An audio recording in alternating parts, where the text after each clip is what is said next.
Binlerce yıl boyunca günümüz Rusyası ile Ukrayna'sını kapsayan topraklarda göçebeler ve gizemli Tunç Çağı kültürleri yaşamıştır. Fakat bu kültürlerin bıraktığı tek kayıt kullandıkları malzemeler ve mezarlarıdır. Ukrayna'dan Kazak steplerine uzanan topraklarda ölen şefler bir nevi anıt mezarlara, kurganlara gömülmüştür. Herodot tarihinde İskitler olarak anılan bu göçebelerin toprakları önce Gotlar, Hunlar ve Avarlar tarafından istila edilirken İsa'nın doğumu ile 9. yüzyıl arasında doğan ve güneyden gelen çeşitli kabileler Doğu Avrupa'nın soğuk coğrafyasındaki sık ormanlara yerleşmeye başlamıştır. Bu kabilelerin 9. yüzyıla kadar yazı sistemi olmadığı için kendilerine dair bilgiler Roma, Arap ve Hristiyan keşişlerin kroniklerinden ibarettir. Kaynaklara göre bu kabileler çok tanrılı bir dine inanıyor ve benzer diller konuşuyorlardı.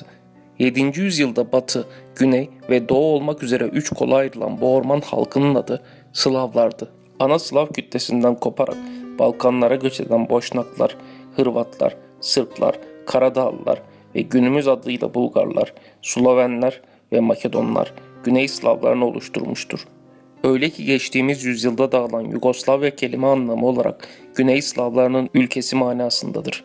Polonyalılar, Çekler ve Slovaklar ise Batı Slavlarını oluştururken Hristiyanlığın Roma Katolik inancını benimseyerek Ortodoks Doğu Slavlarından ayrışmıştır.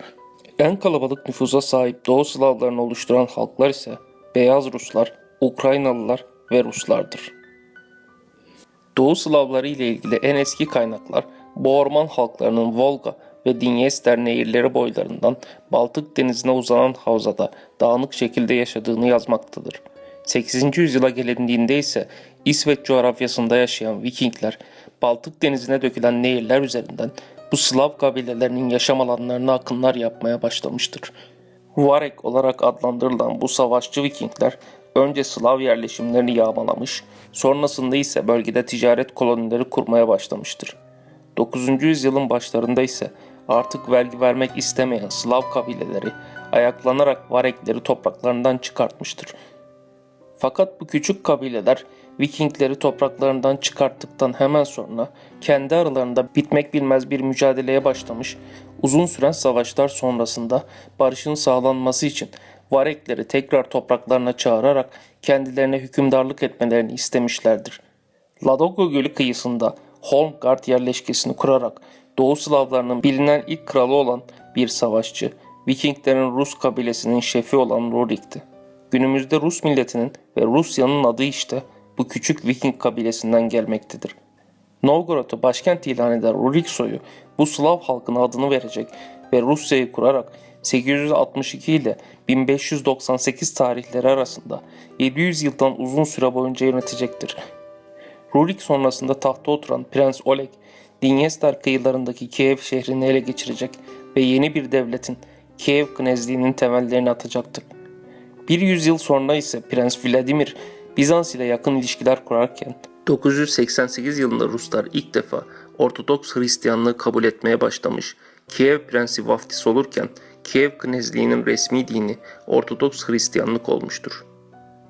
Prens Yaroslav döneminde altın çağını yaşayan Kiev Rusyası, bölgedeki küçük prensliklerin hepsini bir konfederasyon altında toplamıştır. Fakat Rusların ezeli düşmanı Kumanlardan daha kalabalık ordulara sahip bir güç 1223 yılında Kalka Nehri kıyılarına dayanmıştır.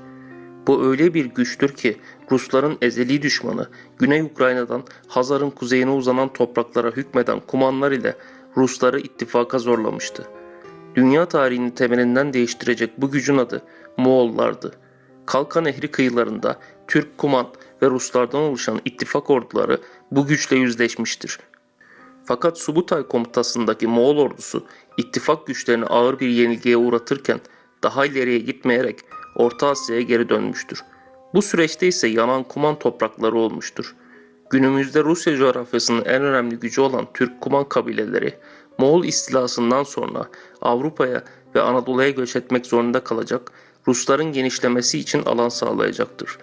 Fakat Moğollar Kalka Savaşı'ndan 14 yıl sonra elinde Doğu Avrupa'nın istila buyruğu olan Batuhan komutasında geri dönmüştür. Ryazan, Vladimir, Rostov, hatta Kiev gibi Rusların en büyük şehirleri yakılarak haritadan silinirken Moğollara bağlılığını bildiren Novgorod'a dokunulmamıştır. Bu karanlık yıllarda Ruslar sadece Moğollar ile mücadele etmiyordu. Batıda Alman kökenli Teuton şövalyeleri Ortodoks topraklarını ele geçirerek Katolik inancını yaymak için seferler düzenliyordu. 1242 yılında Novgorod Prensi Alexander Ortodoks ordusu ile Teuton şövalyelerini buz savaşında yenerek Ortodoks topraklarından püskürtmüştür. Uzun yıllar boyunca Altın Ordu egemenliğinde ve vergi vererek yaşayan Ruslar 1380 yılında Moskova hakimi Dimitri Donskoy önderliğinde Altın Orda Devleti'ni ilk defa Glukovskaya Muharebesi'nde mağlup etmiştir. Bu zafer sonrasında o güne kadar önemsiz bir knezlik olan Moskova hızla yükselmeye başlamıştı. Dimitri Donskoy Ortodoks Kilisesi tarafından kutsanırken diğer Rus knezleri arasında Moskova'nın prestiji hızla arttı. 1453 yılında Osmanlı İmparatorluğu Ortodoks inancının ve Roma'nın merkezi Konstantinopol'u ele geçirirken Moskova Rus Ortodoks Kilisesi tarafından 3. Roma ve Ortodoks inancının yeni merkezi olarak ilan edilecekti. Aynı dönemde Altın Orda Devleti de parçalanmaya başlamış, eski gücüne sahip olmayan Sivir, Kazan, Nogay, Kırım ve Asrahan gibi yeni hanlıklar ortaya çıkmıştır. Altın Orda'nın taht merkezi olan Saray şehrinde hüküm süren Büyük Orda Hanı Ahmet Han, 1480 yılında hem Moskova knezliğine bir ders vermek hem de Altın Orda parçaları olan dağılmış hanlıkları bir araya toplamak için Moskova üzerine sefer düzenlemiş olsa da Moskova knezliği çevresindeki Rus knezlerini ele geçirmiş ve daha kalabalık bir orduya sahipti. Zeki bir komutan olan Ahmet Han, düşmanlığın açığını aramış, Rusların savunmadan çıkmaması üzerine geri dönmek zorunda kalmıştır. Tarihe Urga Nehri boyunda büyük karşı duruş olarak geçen bu hadise sonrasında Altın Orda Hanlığı'nın tekrar eski gücüne kavuşabilecek zekaya sahip Ahmet Han rakipleri tarafından öldürülmüş, Altın Ordalıların büyük bir lideri kaybetmelerinden yarım asır sonra Rusların kaderini değiştirecek bir lider Rus prensliğinin tahtına oturur. Bu prens 4. Ivan ya da Korkunç Ivan ya da Büyük Ivan'dan başkası değildir. Altın Orda topraklarına girerek Kazan ve Astrahan'ı haritadan silen Ivan, Hazar Denizi'ne kadar Rus topraklarını genişletir. 1571 yılında ise Kırım Hanlığı istila edilen Altın Orda topraklarının intikamını alırcasına Moskova'yı tamamen yakmıştır. Fakat devlet terörüyle kurduğu örgüt Opriçina ile merkezileşmeyi sağlayan Korkunç Ivan'ın Rus topraklarını Sibirya'ya genişletmesine kimse karşı duramamıştı. Artık modern Rusya'nın temelleri atılmış, Moskova'da bir prens değil, bir çar ikamet etmeye başlamıştır. Günümüzde 130 milyonu aşkın nüfusu ve dünyanın en geniş topraklarına sahip Rus halkı doğmuştur.